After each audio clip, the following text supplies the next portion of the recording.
Check out the MIONIX AVIor 8200, an ambidextrous mouse very similar in spec, design, and features to the MIONIX mouse that I've been using.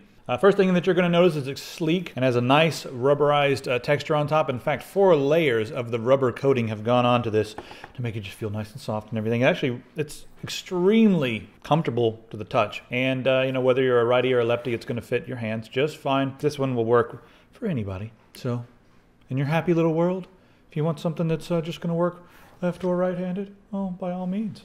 Now also the LEDs in this can be customized. You can go into the software and choose between 16.8 million colors. It's an overwhelming amount of colors. Either have the lights be solid or make them blink or pulsate or breathe, or you can do single color, color shift, whatever you want. A lot of different things you could do here.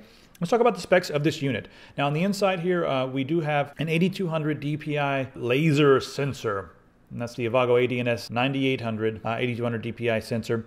And we have a 32-bit ARM processor running at 72 megahertz to make sure that everything that's going on in here, you know, gets reported back to the computer correctly. The max tracking speed on this is 3.8 meters per second, and the max acceleration is 30 G. You can have up to a 1 millisecond response time, and the image processing power is 10.8 megapixels per second. To me, 8200 is overkill, completely ridiculous. Most of the things in this mouse are just complete overkill, like the ARM processor, 8200 DPI, complete overkill. I play around 3200, and I really don't recommend playing, personally recommend playing much higher than that, but you do have a really high precision sensor that can handle it. So if you're someone who needs extreme precision, but also wants to go crazy with the DPI/CPI, you could do that with this mouse.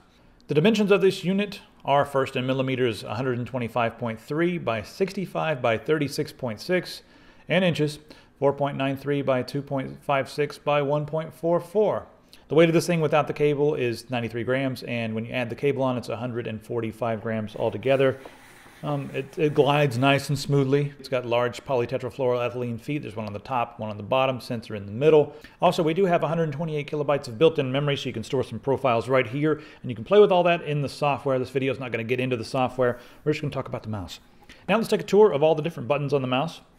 We have 2 thumb buttons on both sides. So I guess if you're right hand, you have 2 thumb buttons on the right side, and left hand you have 2 thumb buttons on the other side. You can disable these buttons. You can program macros using the software, but you can use all 4 of them. So on the other side here, we can use your ring finger or your pinky to hit those buttons. On top of the mouse, of course, we have the left and right click, and then we have the scroll wheel. It's got a rubberized texture to it, and you can depress it for another button click.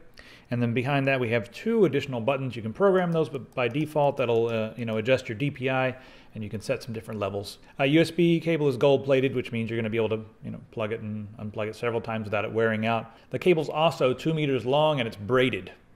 Yeah, just like my dreads. You may have noticed in this video that we're using a snazzy mousepad. That's the MIONIX Insys 320 mousepad. It's made from 1 millimeter aluminum alloy. It's really strong, and it's got this nice brushed finish to it. So some people like, firm mousepads. Some people like cloth mousepads. It's all going to be up to you. It does a really good job with this one, especially since this has a nice low lift distance. It's going to be a completely flat surface. I mean, it doesn't get any flatter than just aluminum. This will work with LED optical sensors and the laser sensors. This is what I like about it the most. On the bottom, it's just completely textured rubber. It's nice, and it's actually really, really good construction quality, but it's not going anywhere on the desk. Start sliding stuff around, it is not going anywhere.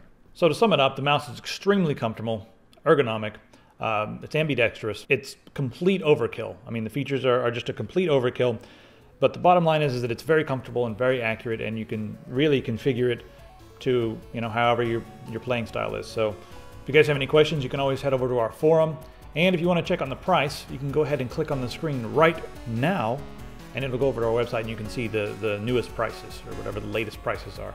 Someone was like, hey, you should say prices in your video, but prices go up and down, so just click right there and you can go see the price. All right, I'll see you guys next time.